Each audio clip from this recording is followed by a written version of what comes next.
আবার আকাশে অন্ধকার ঘন হয়ে উঠছে।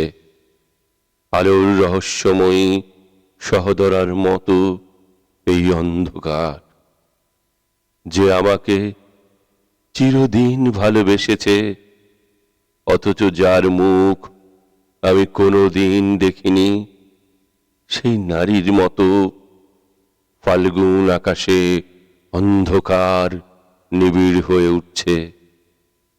মনে হয় কোন বিলুপ্ত নগরীর কথা।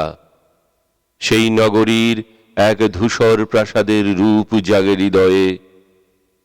ভারত সমুদ্রের তীরে, কিংবা ভূমধ্য সাগরের কিনারে, অথবা টায়ার সিন্ধুর পারে আজ নেই। কোনো এক নগরী ছিল একদিন, কোনো এক প্রাসাদ ছিল, মূল্যবান আসবাবে ভরা এক প্রাসাদ। পারস্য গালিচা, কাশ্মীরি শাল, বেরিং তরঙ্গের নিটোল মুক্তা প্রবাল। আমার বিলুপ্ত হৃদয়, আমার মৃত চোখ, আমার বিলীন স্বপ্ন, আকাঙ্ক্ষা, আর তুমি নারী, এইসব ছিল সেই জগতে একদিন। অনেক কমলা রঙের রোদ ছিল, অনেক কাকাতুয়া পায়রা ছিল, মেহগনির ছায়া ঘন পল্লব ছিল অনেক। অনেক কমলা রঙের রোদ ছিল, অনেক কমলা রঙের রোদ।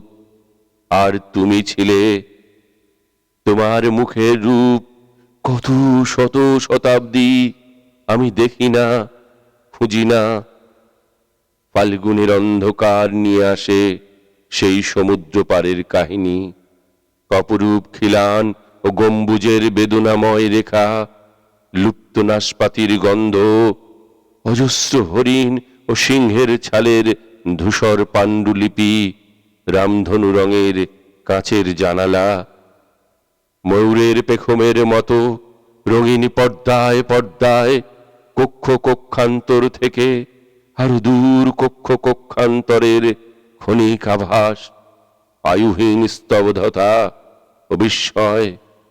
পর্দায় গালিচায় রক্তাভরৌদ্রের বিচ্ছুরিত শ্বেত, রক্তিম গেলাসে তরমুজ মদ, তোমার নগ্ন নির্জন হাত, তোমার নগ্ন নির্জন হাত।